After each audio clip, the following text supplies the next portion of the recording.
Hey guys, Dillard here, back in with another edition of Saturday Morning Cartoons. And since we're talking about cartoons based off of movies, or shows, I should say, let's talk about The Mummy, Secrets of the Magi.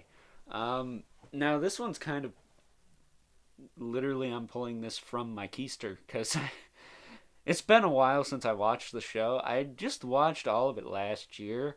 Um, we're going to talk about another Mummy show, Mummy's Alive, maybe a little bit later. We still got to do Skeleton Warriors too. But the Mummy is the one, was the Gargoyles before I knew Gargoyles, kind of. Because I thought the animation was pretty good. It was early 2000s. It was on the WB. I didn't catch a lot on there. I actually caught it more so on Toon Disney of all places. Because at night they'd play like all the 90s Marvel shows like Spider-Man and X-Men. And then they'd play that. Actually, I think it was more like a few hour block. It was called JetX. And yeah, they'd play all the action shows on it, which is where I first saw Gargoyles, believe it or not. So, but unlike Gargoyles, this show was like there and gone probably before 2010. I have to say, Gargoyles was on up until I was in high school. But we're not talking about Gargoyles. We're talking about the Mummy. So basically, the story is the O'Connell family. It's in between the first and the second movie, I believe. Now, the ages are a little off because I think the kid is like 10. And then in the second movie, he's not exactly that old. That or it's like based on the beginning of the second movie. I can't remember off the top of my head. There's only like a couple of reviews of it, and it's been a longer time since I watched those. But basically, it focuses on the O'Connell family. I was about to say O'Connell kids. This is Scooby-Doo. Alex is the main character of the whole series. He gets the Manacle of Osiris. I think it's on his right hand, and it's basically just a gold bracelet with a skull on it. That's pretty much it. And he can do all kinds of stuff with it, like lifts. It basically gives him the Force. If you know jack about Star Wars, you know dang well what I'm talking about. It gives him the Force.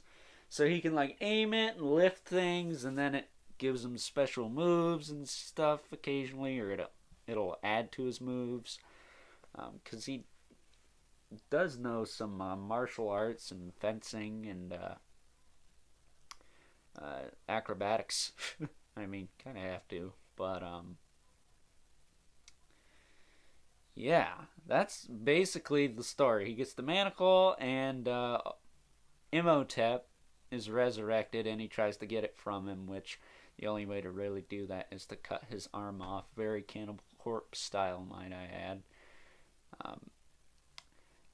So, the other characters, you have Evie and I believe Rick. Those are his parents, Alex's parents. And then you have Uncle Jonathan, who is freaking hilarious. Comedy relief is very good in this movie. It's a lot better than what we have been talking about. Basically talking animals. I mean, all three Balto movies and the All Dogs Go to Heaven stuff don't have crap on this guy. Although I will say, All Dogs Go to Heaven has pretty funny stuff in it. But that's not the point. Point is, Uncle Jonathan is hilarious. I'm so used to the time being on over here. We're only at 3 minutes. 4 minutes? How is that possible? But Uncle Jonathan's freaking hilarious. I love that guy. He's great. That might just be me, but I'm a sucker for stupid humor all the time. I don't need my jokes to be absolutely exquisite. My favorite stand-up comic is George Carlin. I laugh at a lot of stuff. So, granted, it's not George Carlin, but it's still pretty funny. And then there's this other guy. Is it like Neville or some? He's a Weasley little bastard, basically. He's just a little snarky dirtbag a-hole who you want to punch every time he's on screen. And then you have Imhotep, voiced by Jim Cummings. What is up with Jim Cummings lately? He's in everything. He was in the Balto movie. He was in this. We haven't talked about Scooby-Doo on Zombie Island yet, but he was in that too. He was in Gargoyles. He was in Mighty Ducks. I don't think he had anything to do with All Dogs Go to Heaven. I think that's the only thing he wasn't in that I liked. Or have talked about so far. Yeah, I mean, Jim Cummings is the man. He voices half your childhood and does it pretty damn well. And this is no exception. This is where I know Jim Cummings from. It's not Darkwing Duck or Chip and Dale or even Balto. It's the Mummy. He's Imhotep, the purple Imhotep with the rotting face and stuff. And he sounds awesome. He's like, "Argh!" He's getting mad and freaking throwing fireballs and summoning skeletons from the ground to kill people. Is great. But one of the other characters we have is Ardith Bey. He is a Magi. He's a swordsman, basically. A warrior from the Middle East. And he actually trains Alex to become a Magi. Apparently there's it's genetic. Because Alex's grandpa is apparently a Magi. And so is Rick. But Rick doesn't use it often. Although he's a pretty decent fighter. I mean, he's got the Indiana Jones whip and the scimitar occasionally, but I digress. But that's basically more of what the second season is. The first season's basically getting stuff rolling. I will say the first season, the season finale, there's a Minotaur voiced by Kevin Michael Richardson. That gets some badass points. That was pretty sick. He does come back in the second season, too. For the last, I think, 3 episodes, something like that. I'm trying to think. But yeah, pretty much the first season's pretty basic. There's one episode where Rick turns into a werewolf. That's pretty cool, kind of bringing the other Universal monsters in. I kind of wish that's what they did with this show. I think it would have been cool because it's based in the 1920s, or the 1930s, 1920s, something like that. Like late 20s, early 30s, around the same time as Balto, actually. They could have brought in Dracula or Van Helsing. That would have been a cool episode. If they fought Dracula with Van Helsing. I mean, they did go the werewolf route, which is a nice homage to the Universal Monster movies. Was it a direct attempt at that? I don't know, but the fact that The Mummy, based off the Universal Studios movie, the old black and white one, that's not what the show is based off of. It was based off the movies from the 90s, but the 90s movies were based off the old one with Boris Karloff in it.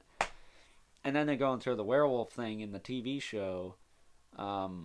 I think that's a nice little nod to those classic films because, the werewolf and the mummy and the creature and Dracula and Frankenstein and the Igor and the blob and the all that stuff was kind of in the same universe. That's kind of what they're trying to do now. Apparently it's not as good, but I ain't gonna talk because I only watched Dracula Untold, which was badass. I don't care who you are. They should make a show off of that. That'd be sick. Well, whatever. Back to the Magi adventures, as I call it. The second season of The Mummy was called Secrets of the Magi, just because The Mummy, the animated series, that's kind of stupid. That might just be me being a snark, but The Mummy, the animated series, really? So Secrets of the Magi is much easier. And the intro, I think, for that show was much cooler because the intro for the first show, basically, it's all Imhotep tried to take the manacle. Imhotep got buried alive. Imhotep came back. Imhotep was mad. Imhotep's gonna destroy the world. Imhotep this, Imhotep that. The second intro doesn't do any of that exposition crap. It just goes right for the throat, and there's all kinds of action in it. It's amazing. I love it. I think Cree Summer is in it too. She voices what is it? Anaxunamin? I don't know how I'm remembering all these names. I just pulling them from my keister again. But Anaxunamin is kind of this evil version of Cleopatra. She's a straight up B-I-C-H, because it's a family show. And she's freaking like nasty. She's evil as crap. She comes back a few times that season. But the last time we see her is basically in hell, and she's like frozen to the wall, and she's like, her jaw's wide open, and her eyes are like wide open, and she looks uglier than sin. She's like, ah! So I'm like, that's kind of creepy. I'm not gonna lie. It's a pretty. It's not, I'd say, Gargoyles dark. Maybe it is. But it's got lighter tones, it's got darker tones. I mean, you got Uncle Jonathan being the goofball he is, and then you got frickin' Anaxunamin frozen to the wall looking all freaky and shit. Like, it's got its varying points, I will say. Whereas Gargoyles seem to be dark with some light elements thrown in, I think this is kind of both. Kind of meshed together. Because even Imhotep has some funny moments, which is odd. Because he's like a total badass, but then it's like, he's getting screwed, and then it's kind of funny. You know. And then the fact he looks like Eddie from Iron Maiden at some points with venom claws kind of helps the cool the cool factor. But, yeah, really, that's all I want to say, and that's all I have to say, because I don't want to spoil the ending of the show. Basically, just imagine Alex being a Jedi in training, and then he's able to do all kinds of stuff. There's also like an evil Magi guy who pops up. I can't remember what his name is. But he's like Ardith Bay's arch nemesis. Freaking hates him, and he's got a flaming sword. He gets freaking owned. And then there's a scarab guy who's pretty cool. Kind of inspired any insectoid character I draw now. I haven't drawn a lot lately, but I might get back into that soon. But yeah, if I was going to rate this show, I'd have to give it a solid like 8 to 9 out of 10. It's not perfect. I think it was a little short. To be honest with you, I would have liked to seen it run 3 seasons and, do the Van Helsing crossover and stuff. But for what it is, it's not a bad show. It's one I could see adults and kids liking. But yeah, and it also has Jim Cummings in it, so that kind of helps. And if Cree Summer is the Anaxunamin, that just adds to it, because those two together are just peas in a pod. But with that being said, I hope you guys enjoyed this week's edition of Saturday Morning Cartoons. Hopefully there won't be a video every other day now. Maybe just for one more week. I got all those Skylanders I unboxed, so hopefully those videos will be up by the end of the week. Done being put up by the end of the week. And probably going to tone it back a little bit on the videos, but I'll talk about that in another video. Video. Pop video. So with that being said, hope you enjoyed this video, and until next time, video. Catch you guys later. Arise, my warriors! I refrained from doing that, but I failed.